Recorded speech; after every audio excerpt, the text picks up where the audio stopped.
Praise the Lord, जय मसीह। मैं अजय इस आत्मिक संगति में आप सबका स्वागत करता हूं और साथ ही निवेदन करता हूं कि जो संगति में आपके साथ करने जा रहा हूं, इसे जितने लोगों के साथ शेयर कर सकते हैं करें, ताकि परमेश्वर के राज्य के लिए आपके तरफ से एक उत्तम योगदान रह सके। साथ ही इस चैनल को सब्सक्राइब करें ताकि जो आत्मिक वीडियो है आप तक के आसानी से पहुंच सके। आज जो बातें मैंने करने जा रहा है वो है परमेश्वर की महिमा हम किस तरह से कर सकते हैं। हम देखें तो परमेश्वर की महिमा हम बहुत टाइप से कर सकते हैं, लेकिन मैंने इसे दो भागों में, दो पॉइंट्स में इसको मैं कवर किया है। दो ऐसे मेजर पॉइंट्स हैं जो हमें परमेश्वर की महिमा करने में हमें सहायता करेगी, ताकि उस तरीके से हम परमेश्वर की महिमा कर सकते हैं। इसके लिए हम निकाल लेंगे फिलिपियों की पुस्तक, उसका पहला अध्याय, उसका 11 वचन। उसमें लिखता है, और उस धार्मिकता के फल से जो यीशु मसीह के द्वारा होते हैं भरपूर होते जाओ, जिससे परमेश्वर की महिमा और स्तुति होती रहे। Praise the Lord. ये पौलुस ने जब फिलिपियों की पत्री को लिखा तो उसने उससे कहा, उसे प्रार्थना किया कि और उस धार्मिकता के फल से जो यीशु मसीह के द्वारा होते हैं भरपूर होते जाओ। Praise the Lord. में प्रियो, यहाँ पर परमेश्वर का एक महिमा को दिखाता है कि परमेश्वर की महिमा हम कैसे करेंगे। उस धार्मिकता के फल से जो हमारे अंदर उस परमेश्वर का जो फल है वो हमारे अंदर अगर वो रहेगा तो परमेश्वर की महिमा होती है। वचन कहता है कि धार्मिकता के फल जो यीशु मसीह के द्वारा है भरपूरी से होते जाओ। ये धार्मिकता का फल क्या है, ये कैसे हमारे जीवन में काम करता है, कैसे हम उस धार्मिकता के फल को ले सकते हैं, मैं आपको बताने जा रहा हूँ। मैं सबसे पहले आपको बता दूं कि हम हालेलुया, प्रेज द लॉर्ड, मतलब ये सब ऐसा प्रार्थना करते हैं, मतलब अन्य भाषा बोलते हैं, इसका मतलब ये नहीं होता कि हम उस धार्मिकता के फल को पर हम हमारे अंदर है। ये इस बात के सबूत नहीं है कि परमेश्वर का हम 24 घंटा प्रेयर कर रहे हैं, 24 घंटा हम कि वचन को पढ़ रहे हैं। इसका मतलब ये नहीं होता कि हम उस धार्मिकता के फल से हमारे उस जीवन में उस धार्मिकता का फल हमारे जीवन में है।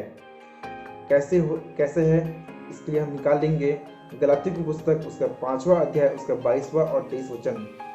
उसमें लिखा हुआ है, पर आत्मा का फल प्रेम, आनंद, शांति, धीरज, कृपा, भलाई, विश्वास, नम्रता और संयम है। मेरे प्रियो, धार्मिकता का फल यही है जो आपके अंदर होनी चाहिए। ये नहीं कि हम जो है हम कर कुछ और रहे हैं, होता कुछ और है। मेरा मतलब ये है कि हम सोचते हैं कि हम आत्मिक जीवन जी रहे हैं, लेकिन हम आत्मिक जीवन नहीं जीते। मैं आपको बताना चाहूँगा कि एक मैंने फेसबुक में एक पोस्ट देखा। उस पोस्ट में क्या था कि शायद उसमें बाइबल से रिलेटेड कुछ निगेटिव बातें थी। एक भाई ने पोस्ट किया था, तो एक मसीह भाई था जिसके मैं नाम में इसमें था कि वो क्रिश्चियन था। उसने उसमें रिएक्ट किया, उसमें कमेंट किया। क्या किया कि उसमें पहले तो गाली दिया उसने, उसके बाद वो कहा कि तुम नहीं जानते थे, अब क्यों बोल रहे हो। तो मेरा यहाँ पर दिमाग गया कि भाई, जो हिसाब से आप उसको कमेंट कर रहे हो, रिप्लाई कर रहे हो, उस हिसाब से तो तुम परमेश्वर को जानते ही नहीं हो। वो तो किसी और की महिमा कर रहा है, वो तो उस संसार के सरदार का महिमा कर रहा है, उसको लूसीफर का महिमा कर रहा है, लेकिन तुम किसकी महिमा कर रहे हो? क्या तुम ऐसा रिप्लाई करके क्या तुम यीशु मसीह की महिमा कर रहे हो? नेवर। वो भी उसी संसार के सरदार की महिमा करने लगा। मेरे प्रियो, हमारा महिमा कौन है? हमारा महिमा वही परमेश्वर कौन है? हमारा फल है कि नहीं? अगर चाहते तो हम उस समय भी उस आत्मिक फल को हम देखते हुए हम उसको करेक्ट कर सकते थे, हम उसको उस भाई को समझा सकते थे, संयम, नम्रता हम उसमें ला सकते थे, लेकिन वो क्रोध किया। क्रोध नहीं। इसमें लिखा है, पर आत्मा का फल प्रेम, आनंद, शांति, धीरज, कृपा, भलाई, विश्वास, नम्रता और संयम है। आपके अंदर प्रेम होनी चाहिए। परमेश्वर का सबसे बड़ा आगे यही है कि प्रेम करो। भलाई, आनंद, शांति, ये सब हमारे जीवन में होना चाहिए। ये फल का बीज हमारे जीवन में कैसे आएगा? सबसे बड़ा क्वेश्चन में आपके लिए ये होना चाहिए कि ये बीज जो है फल, ये आत्मिक फल हमारे जीवन में कैसे आएगा। इसके लिए जो है मैं एक ही आपसे बोलूँगा, प्रैक्टिस। हर दिन इस फल को प्रैक्टिस करें, अपने जीवन में बीज को बोए, प्रैक्टिस का बीज को बोए। प्रयास ही सबसे बड़ा बीज आपके लिए, प्रयास ही सबसे बड़ा बीज है। इस बीज को कंटिन्यू इसको अपने जीवन में रखें, कंटिन्यू रखें, और इस आत्मिक फल को अपने जीवन में प्रैक्टिस करके देखें कि परमेश्वर, क्या हम परमेश्वर की महिमा कर रहे हैं। अगर कोई आपके गाल में एक तमाचा मार देता है तो क्या आप उस समय उस परमेश्वर के वचनों को थामे हुए हो कि नहीं, कि ऐसा तो नहीं कि आप भी उसको पलट के एक झपट मार दिए। यही फल जो है परमेश्वर को दिखाता है कि कैसे हमको जीवन जीना चाहिए, कैसे परमेश्वर की महिमा करना चाहिए। परमेश्वर की महिमा तो इस फल के द्वारा से होता है, आपके चरित्र के द्वारा से होता है, आपके स्वभाव के द्वारा से होता है। आप कैसे रह रहे, कैसे जीवन जी रहे हैं, इसके द्वारा से परमेश्वर की महिमा होती है। मेरे प्रियो, पौलुस कहता है, धार्मिकता के फल से जो यीशु मसीह के द्वारा होते हैं भरपूर होते जाओ। अब मैं आपसे निवेदन करता हूँ कि उस आत्मिक फल को जो अभी मैंने बताया, गलाती 5:22 बोलता है, उसे अपने जीवन में भरपूरी से लेते जाओ। ऐसा नहीं हो कि जो हम हालेलुया, प्रेज द लॉर्ड, वो भविष्यवाणी कर रहे हैं, सब चीज कर रहे हैं, लेकिन परमेश्वर के सम्मुख हम देखे जाए तो कुछ भी नहीं है। ऐसा महिमा किस काम का। परमेश्वर ने हर एक मनुष्य को अपनी महिमा के लिए रचा है, अपनी महिमा के लिए बनाया हुआ है परमेश्वर ने। तो हमें अपना उद्देश्य पता होना चाहिए, हमें उस उद्देश्य के द्वारा से हम परमेश्वर की महिमा करें। उस नम्रता, उस संयम, उस विश्वास, भलाई, कृपा, जो जितने भी 9 फल हैं आत्मा के, इसको अपने जीवन में प्रैक्टिस करके उसको बढ़ाएं। तभी तो परमेश्वर की महिमा हो सकेगी। पर तभी तो परमेश्वर की, ये तो क्या होता है, वचन कहता है, फोटो से तो मेरा आदर करते और मन कहीं और है। हम बोल रहे हैं कि हालेलुया, प्रेज द लॉर्ड, मेरे प्रभु, मेरे यीशु, मेरे ये, मेरे वो, मेरा इधर उधर की बातें तो कर रहे हो, लेकिन मन में तो क्या लगा है, असाध्य रोग लगा हुआ है। मन में तो रोग भरा हुआ है ना, मन में बुराई भरी हुई है। लेकिन फोटो से तो बोल रहे हैं कि प्रभु आई लव यू, मैं तुमसे प्यार करता हूँ। कैसा प्यार है तुम्हारा जो परमेश्वर के लिए मन को साफ नहीं कर पाते। कैसा प्यार है। पहले मन के कचरे को निकालो, उस फल को अपने हृदय में उस फल को, उस बीज को बो, उस आत्मिक बीज को बो अपने पहले जीवन में, तभी तो हम परमेश्वर की महिमा कर पाएंगे।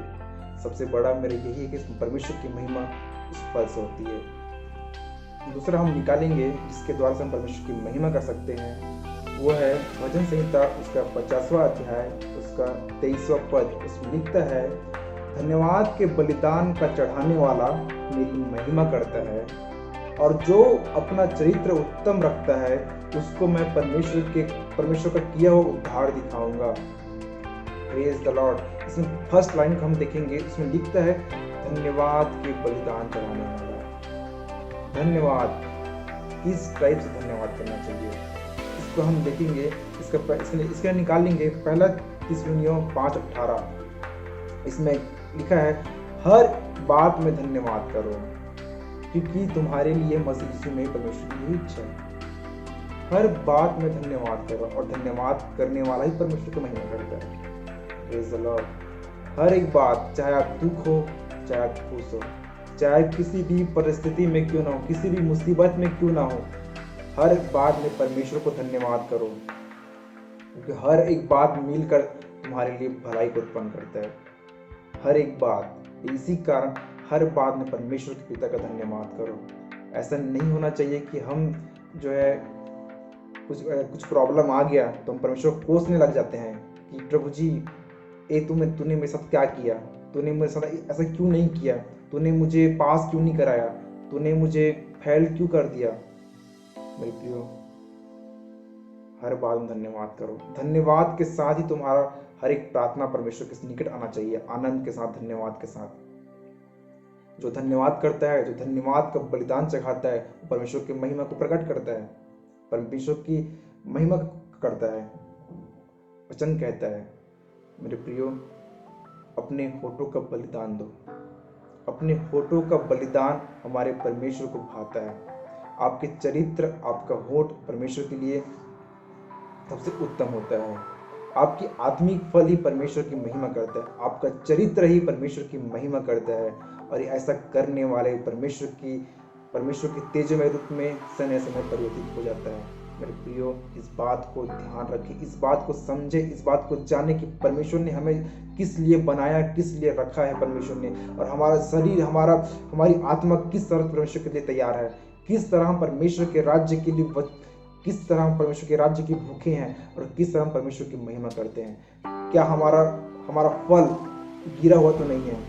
क्या जो आम के पेड़ को देखोगे तो फल कितना अच्छा लगता है, जिसमें फल लगा हुआ है। क्या आपके जीवन को कोई देख कह सकता है कि ये यीशु का संतान है, यीशु का पुत्र है, यीशु का भक्त है? क्या कोई देख के ऐसा कह सकता है? क्या कोई देख के ऐसा कह सकता है कि ये यीशु के आगे को मानने वाला है? क्या कोई कह सकता है? अगर जिस दिन ऐसा आपके जीवन को देख कर कोई कहने लगे तो आप समझ जाइएगा कि आप परमेश्वर की राह में और उस आत्मिक दौड़ में सबसे आगे चल रहे हैं।